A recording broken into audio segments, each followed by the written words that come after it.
আমাদের আজকের আলোচনার বিষয় হচ্ছে শপথের আলোকে আমাদের জীবন। শপথ একটা বাংলা শব্দ, আরবি পরিভাষা হচ্ছে বায়াত। বায়াতের অর্থ হচ্ছে শপথ, যার অর্থ হচ্ছে চুক্তি, অঙ্গীকার, ডিটারমিনেশন। আবার কোরআন শরীফে বায়াত বায়ন থেকে বিক্রি করা, বেচা কেনা, দুইটা কথা বায়াত দিয়ে বেচা কেনাও বোঝায়। না কিনলে বেচা হয় না, না বেচলে কেনা হয় না। আসসালামু আলাইকুম সুপ্রদর্শক, সদস্য রুকুন শিক্ষা শিবিরে বায়াতের গুরুত্ব নিয়ে আলোচনা করেছেন বাংলাদেশ জামাত ইসলামীর সেক্রেটারি জেনারেল অধ্যাপক মিয়া গোলাম পরোয়ার। এ সময় তিনি নেতাকর্মীদের উদ্দেশ্যে কোরআন এবং সুন্নাহ থেকে বায়াতের গুরুত্ব সম্পর্কে আলোচনা করেছেন। আমরা তার মুখ থেকে বিস্তারিত জেনে আসবো। আমাদের আজকের আলোচনার বিষয় হচ্ছে শপথের আলোকে আমাদের জীবন। শপথ একটা বাংলা শব্দ, আরবি পরিভাষা হচ্ছে বায়াত। বায়াতের অর্থ হচ্ছে শপথ, যার অর্থ হচ্ছে চুক্তি, অঙ্গীকার, ডিটারমিনেশন।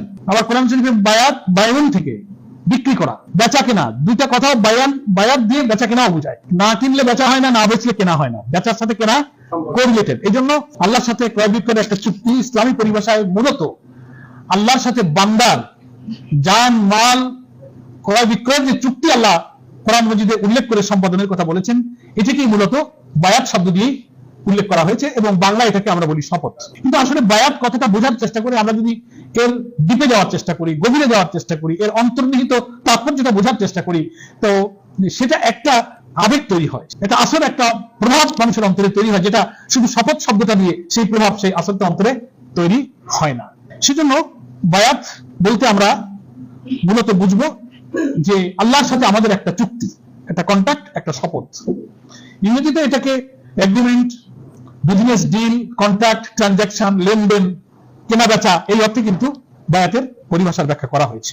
তো পারিভাষিক অর্থে আমাদের আল্লাহর জমিনে আল্লাহ তাআলার দ্বীন প্রতিষ্ঠার জন্য সংগঠনের নিয়ম অনুযায়ী আল্লাহর সন্তুষ্টির জন্য জান মাল আল্লাহ তাআলার কাছে সুপর্দ করে একটা আনুগত্যের শপথ, আনুগত্যের অঙ্গীকার করাকেই মূলত বায়াত বোঝানো হয়েছে। এখন আমরা অনেকে বুঝতে পারি না যে আল্লাহ তাআলা দাবি করছেন আমাদের কাছ থেকে যে তিনি আমার জান মাল খরিদ করে নিয়েছেন। সূরা তাওবা আল্লাহ দাবি করছেন যে ইন্নাল্লাহা ইশতারা, নিশ্চয়ই আমি খরিদ করে নিয়েছি। কে বলছেন? আল্লাহ বলছেন মিনাল মুমিনিনা আনফুসাহুম ওয়া আমওয়ালাহুম বিআন্না লাহুমুল জান্নাহ। তো আল্লাহ যদি আমার কাছ থেকে আমার জান মাল কিনে নেয়, তো আমি বিক্রি না করে তোমার কোনো উপায় নেই। আরো অন্তর্নিহিত কথা হলো যে জান মালের আসল মালিক তো আল্লাহ। তো যার মাল তিনি বলছেন আমি এটা নিয়ে নিয়েছি তোমার কাছ থেকে, তোমার কাছে, তাহলে এই যে যার, আবার এটা আমি আমার কাছেই দেখতে পাচ্ছি, আমার জান মাল সব আমার জিম্মায় হেফাজত আমি দেখতে পাচ্ছি। জানের অর্থ কি আর মালের অর্থ কি? জান বলতে আনফুস বোঝানো হয়েছে, অর্থাৎ আমার যে জৈবিক দৈহিক সত্তার মধ্যে আমার অঙ্গ প্রত্যঙ্গ, আমার শক্তি, সামর্থ্য, প্রতিভা, মেধা, যোগ্যতা, এনার্জি, স্ট্যামিনা, যা দিয়ে আমি সবকিছু করতে পারি, সবটার অর্থ হচ্ছে আনফুস বা জান। কথা বুঝে আসছে? আমার দুটো চোখ, আমার দুটো কান, হাত, পা, জবান, চিন্তা শক্তি, জীবনী শক্তি, আমার বডির সমস্ত অর্গান, এই যে যা আমি করতে পারি, আমার সমস্ত কর্মক্ষমতা, দক্ষতা, যোগ্যতা, সামর্থ্য, লাইফ টাইম আমি এটাকে ব্যবহার করতে পারার যে তৌফিক, যে ক্ষমতা আমাকে দিয়েছেন, এই শক্তিটুকু নাম হচ্ছে জীবন। এটার নাম হচ্ছে জীবন। কথা বুঝে আসছে? আর মাল কি? আমল। মালটা কি? আমার ব্যাংকে জমা টাকা, আমার জমি জমা, আমার বাড়ি, আমার গাড়ি, আমার সহায় সম্পদ, এগুলোকে বলা হচ্ছে আমওয়াল। এই দুইটা জিনিসকে আল্লাহ পাক বলছেন আমি এটা তোমার কাছ থেকে কিনে নিলাম। কত ভালোবাসা আল্লাহ তাআলার আমাদের প্রতি, তিনি আমাকে দিলেন, তিনি আমাকে বলছেন যে আমি এটা তোমার কাছে থেকে আমি নিয়ে নিয়েছি। এই যে বেচা কেনা, এই যে ট্রানজাকশন, এই যে লেনদেন, এটা একটা তাৎপর্য আছে। আমরা অনেকে বুঝতে পারি না যে আমার জান মাল তো আমার কাছে, আমার ব্যাংকের টাকা আমার কাছে, আমার বাড়ি আমার কাছে, আমার চোখ, হাত, মুখ, পা, আমার যা ইচ্ছা, যা চিন্তা সবই তো আমার কাছে বিদ্যমান। তো এটা আবার আল্লাহর কাছে দিয়ে দেওয়ার অর্থটা কি? এটা আল্লাহর কাছে বিক্রির অর্থটা কি দাঁড়ালো? এই অর্থ, এই তাৎপর্য, এই মর্মটা বোঝার মধ্যেই হচ্ছে কিন্তু বায়াত কথাটার মজা। শপথের, বায়াতের অন্তর্নিহিত মজাটা, স্বাদটা এই কথা বোঝার উপরে নির্ভর করে। এই জন্য আমি এখানে দু একটা কথা আপনাদের খেদমতে আমার নিজের উপকারের জন্য বলতে চাই যে দুনিয়াতে কোন বেচা কেনার সাধারণ নিয়ম কি? আমি দোকানে গেছি, 1 কেজি আলু দাও, 20 টাকা আমি দোকানদারকে দিলাম, দোকানদার আমার ব্যাগে 1 কেজি আলু মেপে দিল। বেচা আর কেনা, আমি টাকা দিলাম, সে আমাকে আলু দিল, বিনিময়ে আমি দিয়ে দিলাম, ও আমাকে মাল দিয়ে দিল। এটা একটা দুনিয়ার বেচা কেনা। কিন্তু আল্লাহর সাথে আমার বেচা কেনা হচ্ছে, তো মাল তো আমার কাছে থেকে গেল, জানও থেকে গেল, বিনিময়টা তো নগদ পাইতেছি না। বলতেছেন বিআন্না লাহুমুল জান্নাহ, আমি জান্নাত দেব। এই যে একটা, এটা নগদ হয় আর এটা বাকি সময়, এর রহস্যটা কি? রহস্যটা হচ্ছে যে দেখবেন পৃথিবীতে যত বড় লেনদেন, বড় ব্যবসার বড় লেনদেনগুলো একটু বাকিতে, একটু মেয়াদি বেচা কেনা, বড় লেনদেন, বড় ট্রানজাকশন, বড় ডিল, কন্ট্রাক্টটা একটু সময় নিয়ে বাকিতে হয়। আর আল্লাহ এই বেচা কেনাকে একামাত্র দিন, অর্থাৎ আল্লাহর জন্য, আল্লাহর দ্বীনের জন্য সে তার জান মাল উৎসর্গ করে দেওয়ার যে চুক্তিটা করবে, এটাকে আল্লাহ তাআলা ব্যবসা অর্থে কোরআন মাজিদে বয়ান করেছেন। আছে না? ইয়া আইয়ুহাল্লাযীনা আমানু হাল আদুল্লুকুম আলা তিজারা। এই যে তিজারা মানে কি? তিজারা মানে ব্যবসা। কোনটার সাথে ব্যবসাকে আল্লাহ বললেন? তুমিনুনা বিল্লাহি ওয়া রাসূলিহি ওয়া তুজাহিদুনা ফি সাবিলিল্লাহ। আল্লাহ আল্লাহ রাসূলের প্রতি ঈমান আনো আর তার দ্বীন প্রতিষ্ঠার জন্য জিহাদ করো। ওখানেও আমওয়ালিকুম ওয়া আনফুসিকুম, জানমাল ওখানেও দুটো আছে। তাহলে ইট ইজ এ বিজনেস, এটা একটা ব্যবসা। তো আল্লাহর সাথে আমার যে বেচাকেনা, যে লেনদেন হয়েছে, এটা বড় ব্যবসা। এর বিনিময়টা অনেক বড়। ওই 20 টাকার 1 কেজি আলুর মতো বিনিময় নয়। এটা মেয়াদি চুক্তি আল্লাহর সাথে আমার হয়েছে। সেই মেয়াদ পর্যন্ত এই লেনদেন, ব্যবসা বাণিজ্যের চুক্তিটা যদি আমি মেনটেন করতে পারি, তো ঠিক মেয়াদটা শেষ হওয়া মাত্রই আল্লাহ তার বিনিময় হিসেবে আমাকে জান্নাত দান করবেন। সেই মেয়াদটা কত বড়? মেয়াদটা হচ্ছে আমার হায়াত থাকা পর্যন্ত, আজরাইল আসা পর্যন্ত আমার ডিউরেশন। কথাটা বুঝে আসছে? আমি 20, 30, 40, 50, 60, 80 বছর যতক্ষণ আমি দুনিয়াতে বেঁচে থাকবো, এই পর্যন্তই আল্লাহর সাথে আমার বেচা কেনার মেয়াদ। আর আল্লাহর এই মাল আর জানটা আমার কাছে জমা রেখেছেন, এটা আমার কাছে আমানত। অনেক সময় বিকৃত মাল আবার ক্রেতার কাছে জমা রাখে না, কিন্তু আবার তোমার কাছে থাকুক, গরুটা কিনলাম, 1 বছর তুমি কাজে লাগাও। তাহলে ওটা কি হলো? উনি কিন্তু কিনে নেওয়ার কারণে ওর কাছে রাখলো, উনি কিন্তু আসল মালিক আর থাকলেন না। আমার কথাটা বুঝতেছেন তো? উনি তখন কি হয়ে গেলেন? আমানতদার হয়ে গেলেন। এখন উনি ওটাকে কিভাবে ইউটিলাইজ করতে পারবেন? মূল মালিক যেভাবে শর্ত দিয়ে তাকে জমা রেখেছে, ওইভাবে গরুটাকে যদি তিনি ব্যবহার করতে পারেন, তাহলে ক্রয় বিক্রয়ের চুক্তিটা, আমানতদারিটা ঠিক থাকলো। পয়েন্টটা ক্লিয়ার হয়েছে? ঠিক তেমনি ভাবে মহান রব, এই জানেরও মালিক তিনি, মালেরও মালিক তিনি। তিনি আমার কাছে দয়া করে রেখেছিলেন, নিয়ে আবার বলছেন যে তোমাকে আমি ভালোবাসি, তোমাকে এর বিনিময়ে একটা উত্তম পুরস্কার আমি দেবো। তা আপাতত 60, 70, 80 বছরের জন্য তোমার কাছে জমা থাকুক, আর আমি কিছু নিয়ম কানুন, শর্ত, কন্ডিশন, প্রি কন্ডিশন দিয়ে দিলাম। এই সীমার মধ্যে তুমি আমার আমানতটাকে যদি হায়াত থাকা পর্যন্ত ব্যবহার করতে পারো, ব্যয় ব্যবহার ভোগ করতে পারো তার বিনিময়ে, তখন আমি মেয়াদ যখনই শেষ হবে, এটা তো বড় ব্যবসা, নগদ লেনদেন দরকার নেই, তোমাকে অনেক দেবো। তাই এই চুক্তিটা রাখতে পারো কিনা আমি একটু আজরাইল আসা পর্যন্ত একটু টেস্ট করবো, তুমি আমানতদারিতার পরিচয় দিতে পারো কিনা। যদি পারো, আজরাইল আসা পর্যন্ত যদি প্রমাণ হয় যে না তুমি আমার সাথে আমানতদারি চুক্তি ঠিক রাখতে পেরেছো, বিআল্লাহুল জান্নাহ, তখন আমি জান্নাত দান করবো। শর্ত সাপেক্ষে বিনিময় পাওয়া যাবে। এই পরীক্ষা আল্লাহ আমাকে ফেলছে। তবুও আমাদের একটু বুঝতে কষ্ট হয় যে তাহলে সেই চুক্তিটা কেমন? সব তো আমার কাছেই, আমার চোখ, আমার হাত, আমার টাকা, ব্যাংকে, আমার জমি ফসল সব আমি খাই। দিয়ে দেওয়া অর্থটা কি? অর্থটা হচ্ছে এই, খুব সহজ। আমি যদি ছোট ছোট উদাহরণ দিয়ে আমরা বুঝার চেষ্টা করি, যে ধরুন এই দুটো চোখ, এটা তো জীবনের অংশ, নাকি বলেন? আনফুসের অংশ হচ্ছে চোখ, দুটো হাত, দুটো পা, জবান দিয়ে কথা বলতে পারি, আমার কান, আমি বুদ্ধি চিন্তা করতে পারি। সমস্ত জীবনী সত্তার মধ্যে আল্লাহ তাআলা যে তৌফিক, যে ক্ষমতা আমাকে দিয়েছেন, এটাকে বলা হয় আনফুস, জীবন, জান। তো এটা বিক্রির অর্থ কি? আমার এই দুটো চোখ আল্লাহ তাআলা আমাকে দিয়েছেন, এই চোখ দিয়ে আমি দেখতে পারি। এই চোখের আসল মালিক কে? আল্লাহ। আল্লাহর সাথে আবার চুক্তি হয়ে গেছে যে আল্লাহ, আমি তোমাকে কথা দিচ্ছি, আজরাইল আসা পর্যন্ত, মউত পর্যন্ত তোমার এই সম্পদ, দুটো চোখ আমার কাছে জমা রেখেছো। আমি তোমাকে কথা দিচ্ছি, এই চোখ দিয়ে এমন কোনো দৃশ্য আমি দেখবো না যা এই চোখের মালিক তুমি দেখতে নিষেধ করেছো। এইভাবে চোখ দুটোকে মউত পর্যন্ত চালাতে পারার অর্থ হলো এই চোখকে আল্লাহর কাছে বিক্রি করে দেওয়া। কথাটা বোঝা গেছে?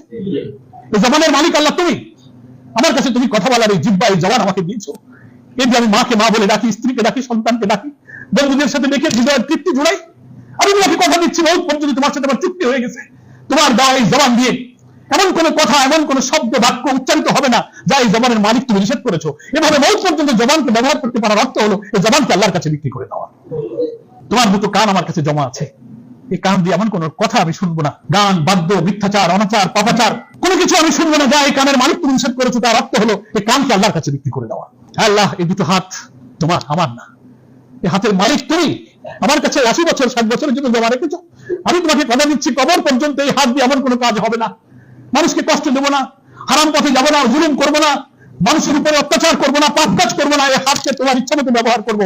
তার অর্থ হলো এই হাতকে আল্লাহর কাছে বিক্রি করে দেওয়া। দুটো পা আল্লাহ তোমার, আমাকে দিয়েছো। এই পা দিয়ে আমি কোথাও এমন হেঁটে যাবো না, কোন অন্যায় কাজে, কোনো কাজে, কোনো জুলুমের কাজে পাকে ব্যবহার করা হবে না। এই পায়ের মালিক তুমি, যা করতে নিষেধ করেছো, এই পাকে আমি সে কাজে লাগাবো না। পর্যন্ত কথা দিচ্ছি, আমি এই পাকে এভাবে ব্যবহার করতে পারার অর্থ হলো পাকে আল্লাহর কাছে বিক্রি। আল্লাহ, তুমি আমাকে একটা মেধা দিয়েছো, ব্রেন, জ্ঞান, বুদ্ধি, বিবেক দিয়েছো। আমি বলতে পারি, লিখতে পারি, আমি গাইতে পারি, আমি তাফসীর করতে পারি, আমি চিন্তা, গবেষণা, বুদ্ধি, প্রতিভা আমাকে দিয়েছো। পৃথিবীর অনাবিষ্কৃত মহাকাশের রহস্য আবিষ্কার করতে পারি, আমি জ্ঞান বিজ্ঞান বুঝেছি। তোমার এই মেধাবী এমন কোন গবেষণা, এমন কোন বিজ্ঞান, এমন কোন চিন্তা, বুদ্ধি, লেখা, বক্তব্য, প্রতিভার বিকাশ আমি ঘটাবো না যা এই মেধার মালিক তুমি নিষেধ করেছো। মেধাকে এমন ভাবে মউত পর্যন্ত চালাতে পারার, কাজে লাগাবার নাম হচ্ছে এই মেধাকে আল্লাহর কাছে বিক্রি করে দেওয়া। ঠিক তেমনি মালের অবস্থাও তাই। আল্লাহ, তুমি আমাকে 2 বিঘা জমি দিয়েছো, ব্যাংকে 2 লাখ টাকা আছে, একটা বাড়ি আছে, আমার সম্পদ আছে, আমার গাড়ি আছে, এর আসল মালিক আমি নই, এর মালিক তুমি। লিল্লাহি মা ফিস সামাওয়াতি ওয়া মা ফিল আরদ। আসমান জমিনের সব সৃষ্টিকর্তা, সবকিছুর মালিকানা কার? আল্লাহর। তো আমার না, এই মালটা তুমি আমার কাছে জমা রেখেছো, আমি আমানতদার। আমি তোমাকে কথা দিয়েছি 80 বছর 60 বছর পর্যন্ত তোমার রাখা এই মাল এমন কোন কাজে ব্যয় ব্যবহার ভোগ হবে না যা করতে তুমি নিষেধ করেছো। এমন ভাবে আমার সমস্ত মাল সম্পদকে ব্যবহার করতে পারার অর্থ হলো আমার এই মালকে আল্লাহর কাছে বিক্রি করে দেওয়া। আমরা বুঝতে পারলাম? এই চুক্তিটা, এই শপথটা কি সহজ? বলেন সবাই, খুব কঠিন। আমি তো আমার জন্য চিন্তা করে দেখি যে আমার 24 ঘন্টার মধ্যে আমার চোখ প্রতি মুহূর্তে আল্লাহর সীমার মধ্যে থাকতে পেরেছে, আমার কান আল্লাহর হুকুমের মধ্যে থাকতে পেরেছে, আমার হাত, আমার পা, আমার মেজাজ, মর্জি বুদ্ধি আল্লাহর সীমা অতিক্রম করে নাই।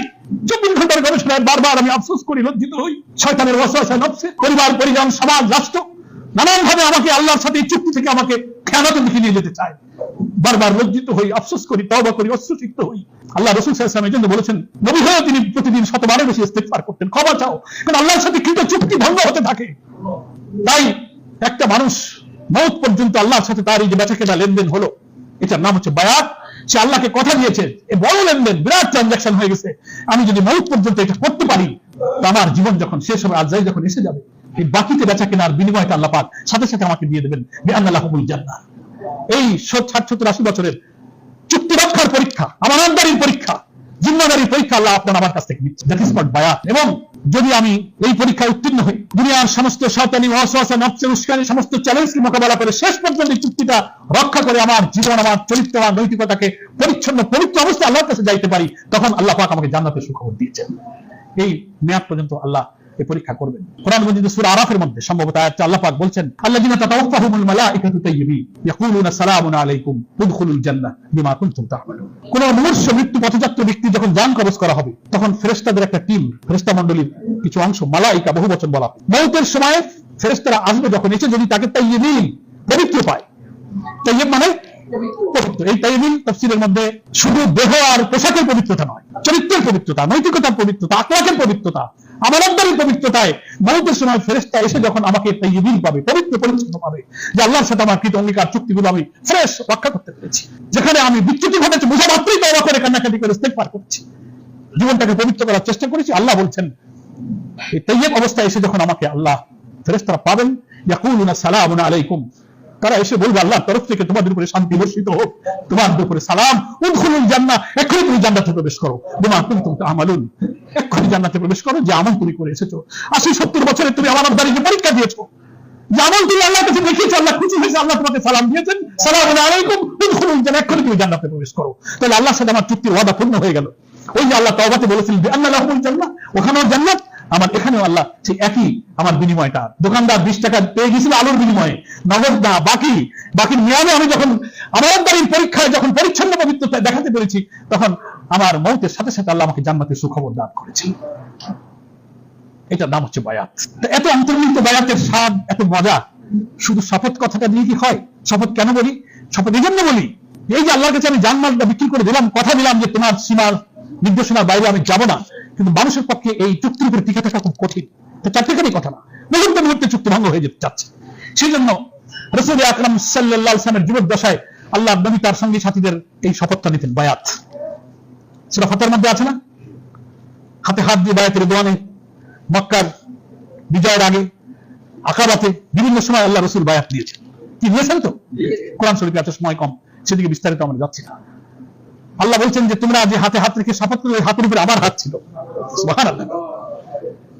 সে তাওবাতে বলছে, আমার সাথে তোমার যে বেচাকেনা হয়েছে, তোমার এত ঝুঁকি, এত কষ্ট, এত পরীক্ষা, সিদ্ধান্ত তুমি নিয়েছো, তুমি পেরেশান হও না, দুঃখ করো না, হতাশ হও না, ঝুঁকি মনে করো না, বিপদ মনে করো, এর মধ্যে অনেক কল্যাণ আছে বলে আল্লাহ খবর দিচ্ছেন। ফাস্তাবশিরু বিবাইকুমুল্লাযী বায়াতুম বিহি, তুমি সন্তুষ্ট হও, খুশি হও ওই বেচাকেনার জন্য যে বেচাকেনা তোমার সাথে আমার হয়েছে।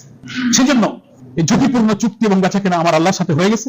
সেই বেচাকেনার চুক্তিটা রক্ষা করার জন্য রাসূল সাল্লাল্লাহু আলাইহি ওয়াসাল্লাম তার সাথীদের নিজেই বায়াত দিতেন। খোলাফায়ে রাশিদিন তার সঙ্গী সাথীদের বায়াত গ্রহণ। আল্লাহর নবী এবং খলিফাদের বিদায়ের পর রিসালাত, খেলাফতের সব বিদায় হয়েছে, নবুয়তের বিদায় হয়েছে। এখন মুসলিম উম্মার নেতৃত্বে যারা থাকবেন, ইকামাতে দ্বীনের মহান কাফেলার নেতৃত্বে যারা থাকবেন, আল্লাহর খেলাফত এবং দ্বীনের প্রতিষ্ঠার জন্য শূরা নিজাম দ্বারা পরিচালিত রাসূল সাল্লাল্লাহু আলাইহি ওয়াসাল্লামের কর্মনীতির ভিত্তিতে গঠিত কোন দ্বীনি জামাতের কাছে তার যিনি উলিল আমর থাকবেন, নেতৃত্ব নেতৃত্বের যে চেন অফ কমান্ড আল্লাহ দিয়ে দিয়েছেন, আতিউল্লাহ আতিউর রাসূল ওয়া উলিল আমর মিনকুম, this is the chain of command. আল্লাহ, আল্লাহ রাসূল আর তোমাদের মধ্যে যারা উলিল আমর থাকবে। এখন তো আল্লাহকে আমরা সামনে পাইতেছি না, রাসূল সাল্লাল্লাহু আলাইহি ওয়াসাল্লামকে আমরা পাইতেছি না।